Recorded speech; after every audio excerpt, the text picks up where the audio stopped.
You know, Drake he's imperfect. And I think in our conversation, he was really open and honest with everything that, you know, we asked him. Like, there were no edits in the conversation. Not even one? Not one.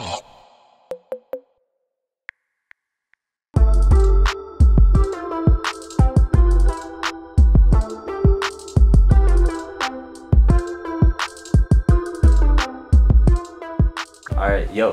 What's up, guys? You're watching One on One on Kids Takeover right now.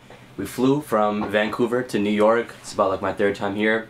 And you guys probably wondering, like, you know, which rapper are you interviewing today? And I think this is like the first time we're not interviewing a rapper, but it's definitely someone I look up to. I'm with B Dot. Yo, you know, what's up, man? Rap Radar podcast. You know, you guys know the deal. So, B Dot, I'm sure you guys have seen his Drake interview recently.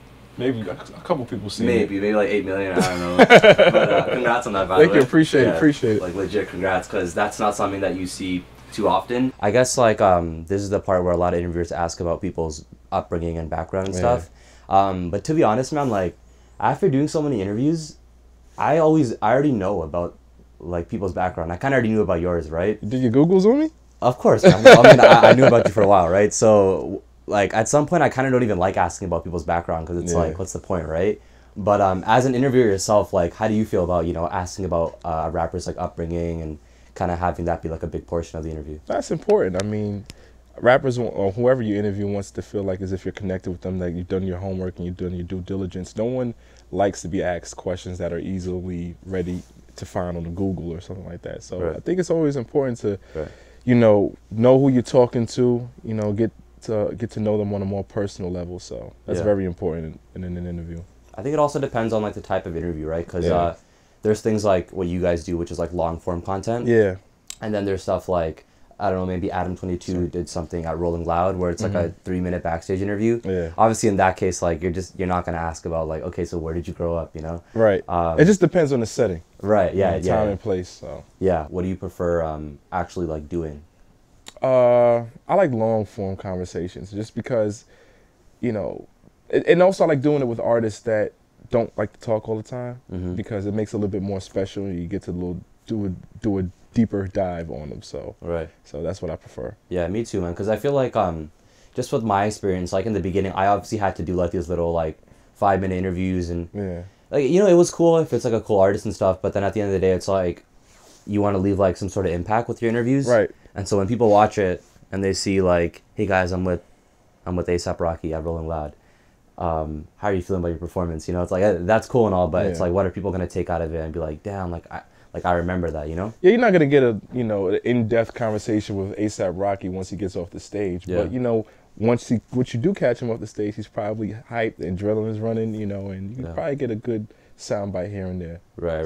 It just depends. Yeah, and I feel you on that. Well, I'm glad we're kind of doing like, I guess, a long form content. Yeah, it's like kind of halfway there. But what's your motivation to be an interviewer? You know, and just like a host in general, because you know there's people like Nardwar. You know, I guess his motivation and like purpose is to make these crazy facts and like, you know, wow, like, amaze people, right? With that, Vlad TV, maybe his motivation is like, okay, I want to get like all the gossip or whatever, right, or, you know. So like, what's your like purpose like to be an interviewer? Well, I'm a journalist at heart, you know, so I love to tell stories. I love to, you know, get the nuts and bolts of someone's particular narrative. But for me, my motivation is just to make an impact. You know, I love hip hop, I love music, I love the art form, the genre as a whole, and I just want to leave a lasting impression on an artist and to the listener and to the viewer when I'm doing these interviews and conversations. I just want someone to walk away from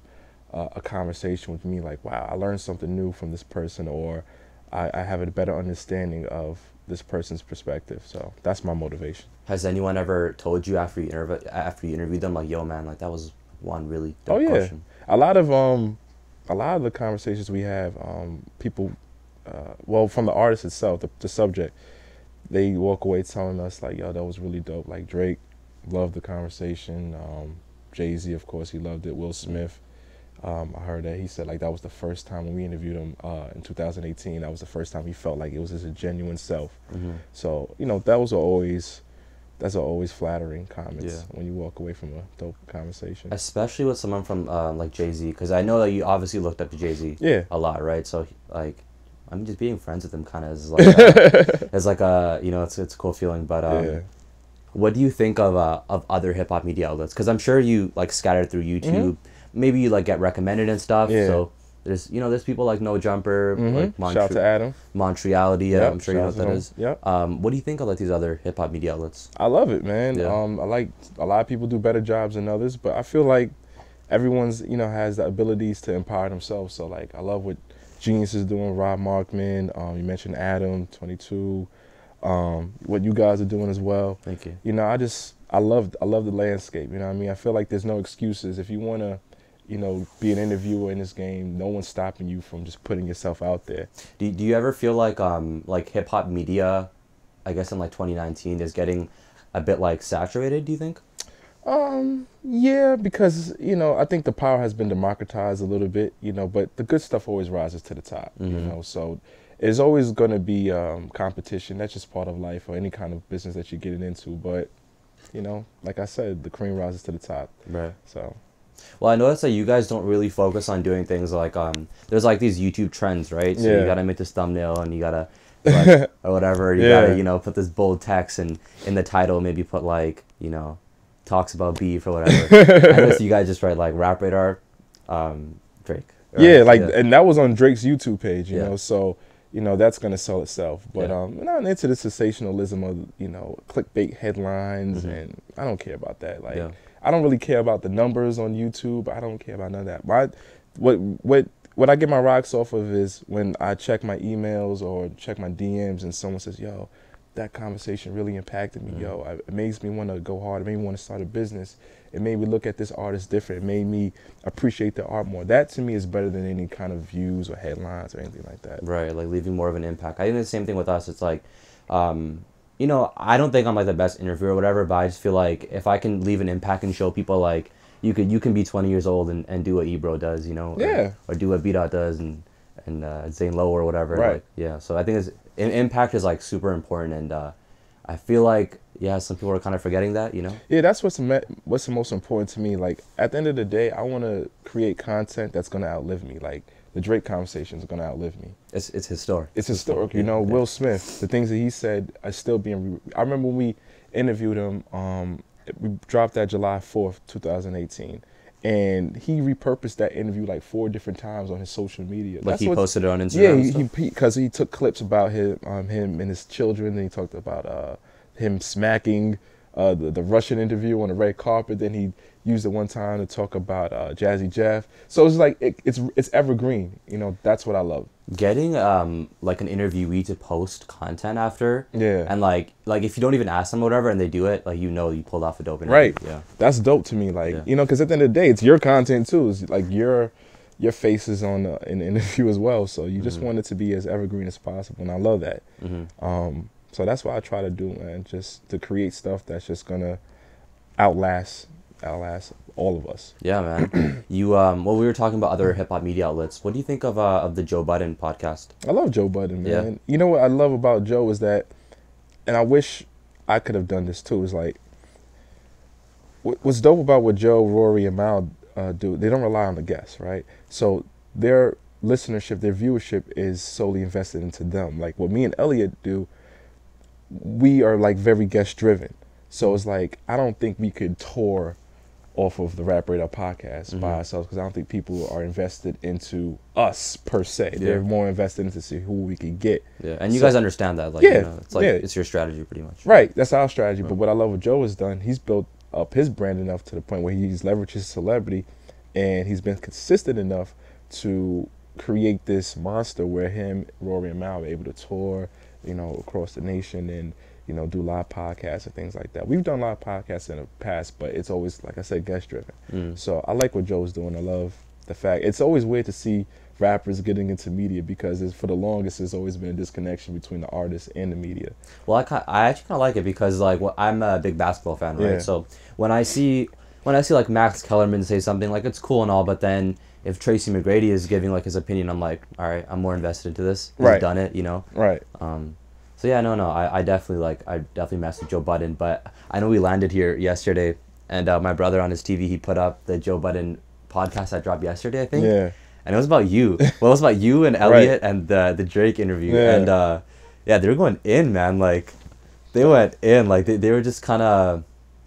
I mean, like, a couple of them, like, I think Rory liked it a lot. Yeah. I'm pretty sure they all liked it, but they were just... had like these like minor complaints and stuff, right? Did you get to watch that? I saw bits and pieces of it, but you know, I'm my own worst critic. I don't even sometimes need to watch anyone else's conversations about it, because when it comes to like interviews, I have this thing called interviewer's remorse. I'm like, damn, I should have asked this question afterward. Me too, man. What the heck? Me too. I get that a lot. Yeah, or like, damn, I should have framed this question different and it could have gotten a better response. So, yeah. You know, I just appreciate anyone checking it out. Like, whether you liked it, you hate it, you watched it. Right. So, mission accomplished. Well, there. I think the thing with Drake is like people kind of fear that Drake is a bit like too perfect. You know, he's like, there's all these rappers. This guy has his flaws. He has his flaws, but then there's Drake. You know, what has he done wrong? So I think you know, whenever there's a chance to kind of like, you know, say something wrong about Drake, people kind of jump at it. Yeah. Like, well, what do you think about that? I think, you know, Drake he's imperfect. I think he talks about that a lot in his music. You know, he's a flawed individual. He's very vulnerable, and he wears his heart on his sleeve. And I think in our conversation, he was really open and honest with everything that, you know, we asked him. Like, there were no edits in the conversation. Not even one? Not one. There was nothing. Well, that is why it was 2 hours. It was 2 hours long, and I thought he would have like spliced and, you know, diced things, but nah, it was raw and uncut. What you saw is exactly what happened. That's surprising, because like Joe Budden and they were all saying like their complaint was that, you know, Drake made the interview, like it was his, you know, he set up the videography, the questions. I think they even said that. Yeah. Which I totally doubted. I'm like, yeah, no. I don't think Drake came up with these questions. Nah, Drake didn't come up with any of the questions. Yeah. Those are all thoughts from myself and Elliott Wilson. Yeah. It's not like we had to, you know, send him the questions ahead of time and get approval or anything like that. A lot of artists do that, which I hate. I don't understand it, but it kind of ruins the purpose of the interview. Yeah. And if Drake didn't ask for me for no questions, you think I'm gonna send you my questions? Nah. So, you know, and plus I've been doing this thing for a long time, so I'm at a point where I'm like, yo, you know, I'm not sending no fucking questions. But yeah, that interview is exactly what you saw and what you got. Yeah. They were saying like the videography and stuff was done by like Theo. Yeah, Theo. That was Drake's people's. Yeah, but I mean, what's so bad about that? I mean, I don't think there was nothing wrong with that. I mean, at the end of the day, we're in someone else's home. Oh yeah, you did go to his house. We went to his house. Yes. And sure, we could have had our own crew, things like that, but I think it's all about comfortability, whatever makes him comfortable. It might not necessarily be him per se authorizing that, but, you know, you got to respect the situation. It's a road game. You're not playing at home. Yeah. And, you know, I guess in some capacity, you got to play by their rules. Right. So. You can't be picky. With Drake, I feel like, you know, kind of like Frank Ocean. Like, he doesn't do interviews ever, really. Maybe like once every 2 years or something. That span of 2 years, like so many things happen with Drake, right? Yeah. So as an interviewer, like how do you prepare for a Drake interview? Because there's like, you know, like when I'm writing down questions for a rapper, and sometimes I'm like, oh, I don't really know what to ask anymore. You know? But for Drake, it's like there's endless things that you could ask. So how did you prepare for that? Well, you know, you want to know the secrets. Yeah. Pretty much, yeah. I do a deep dive. You know what I'm saying? I watch previous interviews. I being that he doesn't do too many, there's not too much to go off of. You know, listen to the music, whatever music's available. You just do your Googles, man, as I say, and I just kind of immerse myself into Drake University. I just consume myself with all this music, interviews, social media, and just kind of absorb that prior to going in. So it's kind of like I'm looking at myself almost like an athlete, and I'm studying game tape prior to the game. But it's got to be different from when you are doing research on Drake rather than like another rapper. No, it's the same really? approach. Same approach. I treat every artist like they're Drake. Like, even though Drake is one of the biggest on the planet, I feel like every artist deserves that respect from me as a professional and as a journalist. So I don't like, you know, do something special for this artist versus this one. You know, the difference is that Drake has a bigger body of work and, you know, the stakes are a little bit higher. But I approach every interview the same way. When I saw the thumbnail, like Rap Radar Drake, you know, I think the thing we all want to know was the Pusha T beef, Kanye relationship, the cultural appropriation thing, you know, Jamaican, whatnot. But like, it's like you know, everyone has their flaws and they don't always want to speak about that in the interviews. I'm kind of surprised that you said it was unfiltered, right? Yeah. But how do you like ease into those topics? Because if you just started off the bat, yo, so Drake, tell me about the Pusha T thing. Like, yeah, like, obviously can't do right, that, right. So like, without being too like gossipy, you know, like how did you ease into that? It's just like the flow of the conversation. I almost treat interviews like a first date. You know what I'm saying? Like, you're not gonna meet someone and just kiss them automatically. Yeah. You know, it's just like you gotta progress to that. Because Elliott, I think, led off talking about the reconciliation with Meek.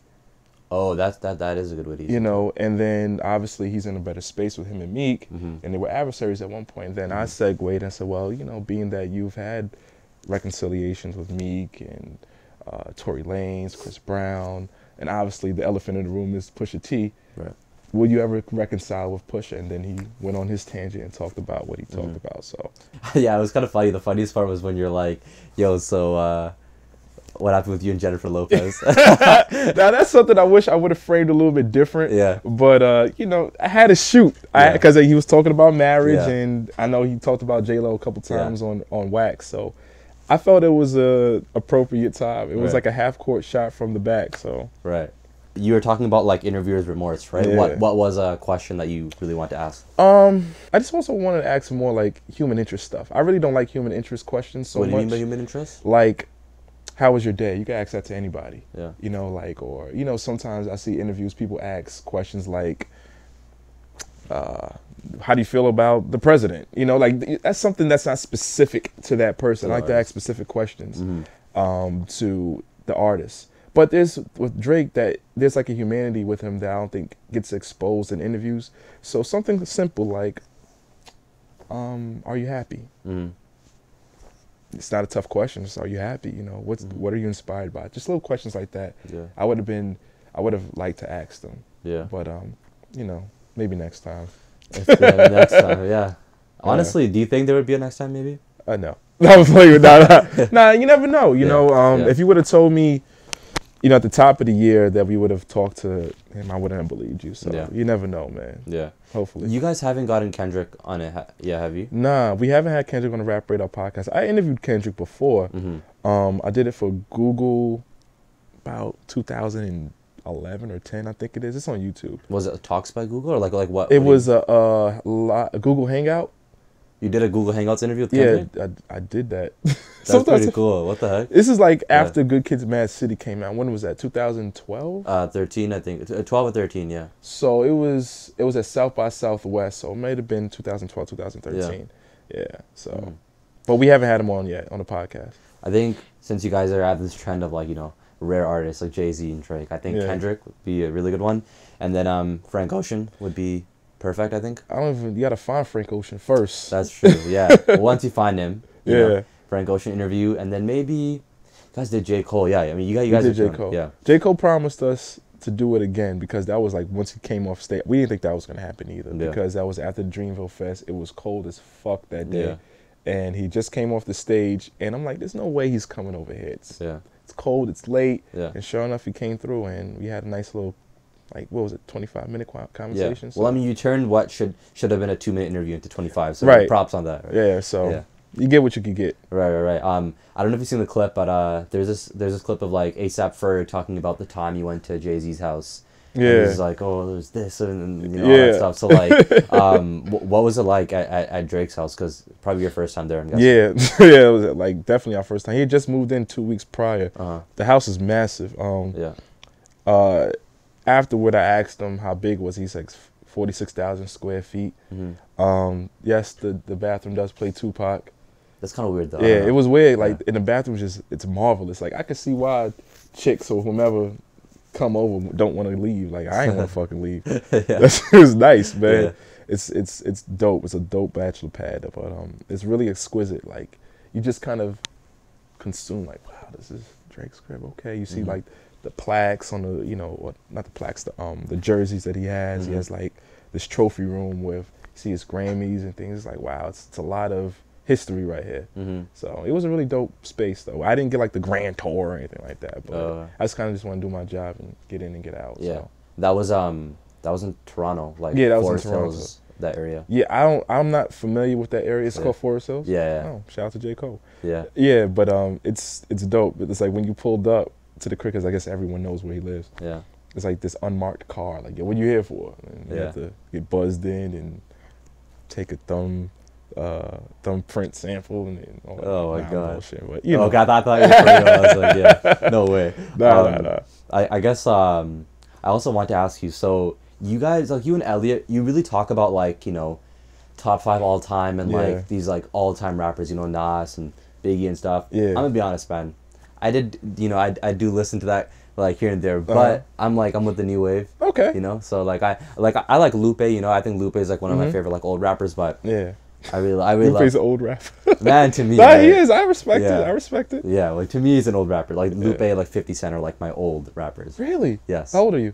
I just turned 20. Oh wow. Okay. Yeah. Happy birthday. Oh, thank you. I appreciate that. Yeah. So like my brother used to listen to like G Unit and stuff. So that's like my old, you know, old rappers to me. But I'm with like, you know, the Travis Scotts and the Trippie Redd and stuff. So I was just wondering, like, since you guys don't really talk about the new generation that much, like, who do you think are like the 5 like best new generation artists like within the past 5 years?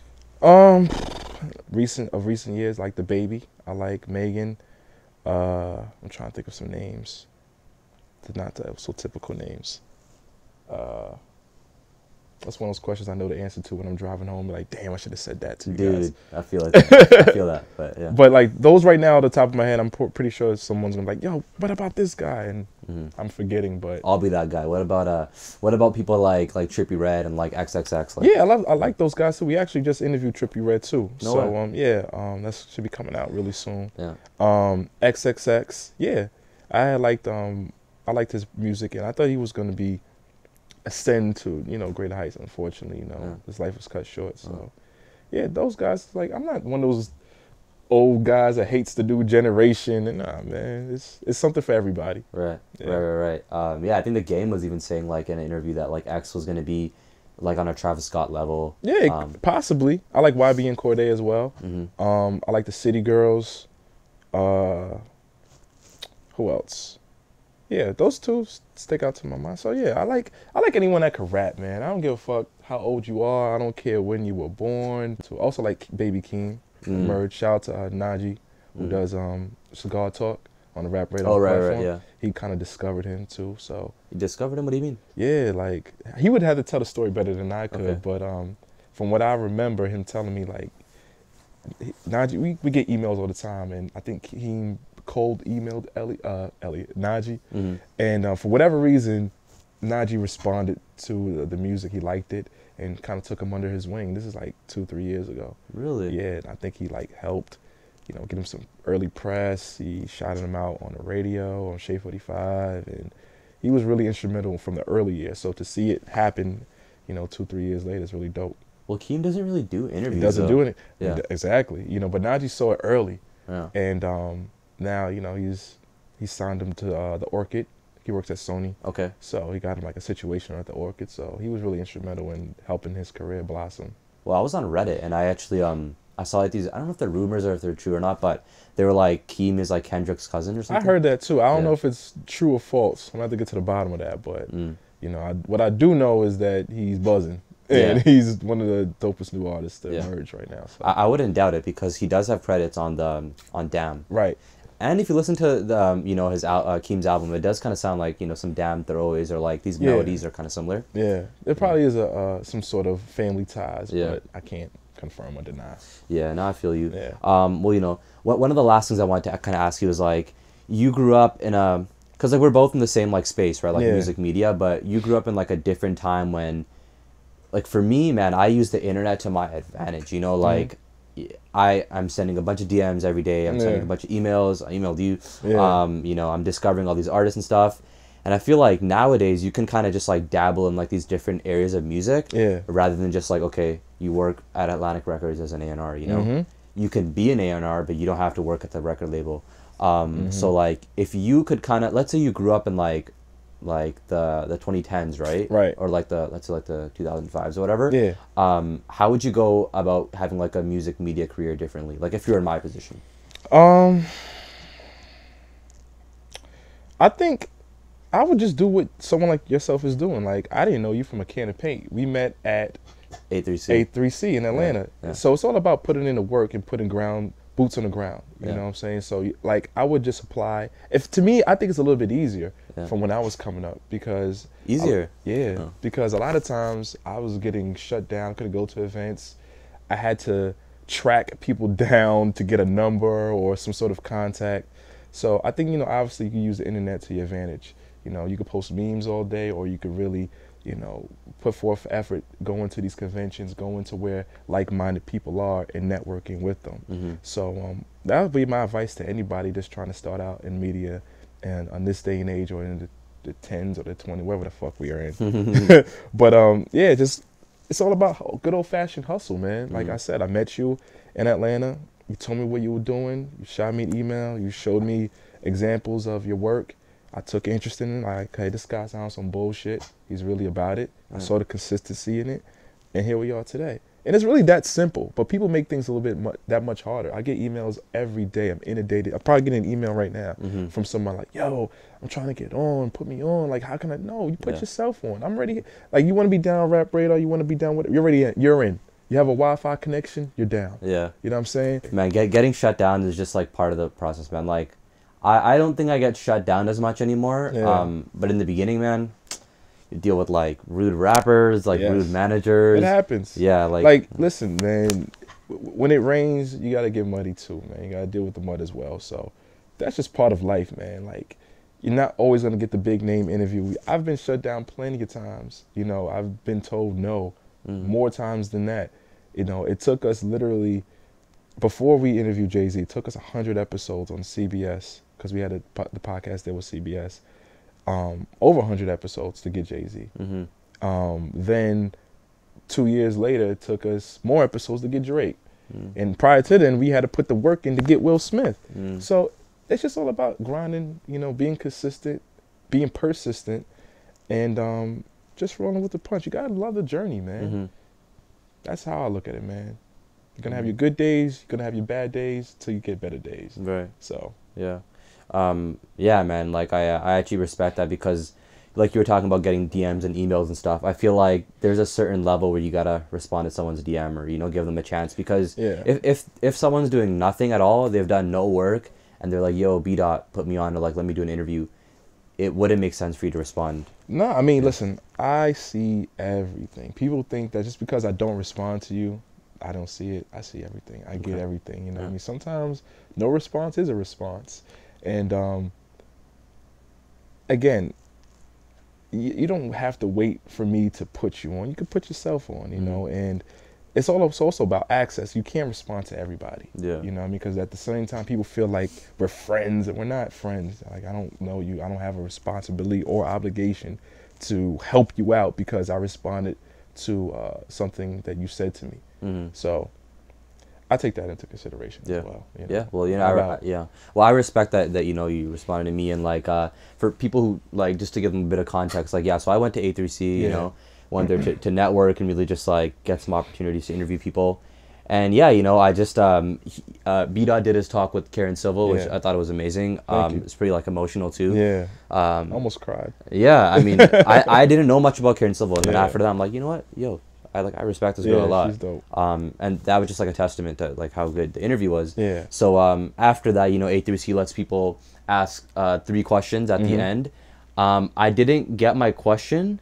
No. I didn't want to ask my question because I was like, this is kind of an emotional space. I don't want to like ruin this or whatever. So I kind of just rushed the stage after the thing was done, and I was like, you know what? Yeah, I'm talking to B Dot. Yeah, man. Because I watched you in high school and stuff, and Damn. Well, don't worry. Like, I was in high school like 2 years ago. So it's okay. I respect it. Yeah. So I looked up to you a lot, and I thought this was really dope.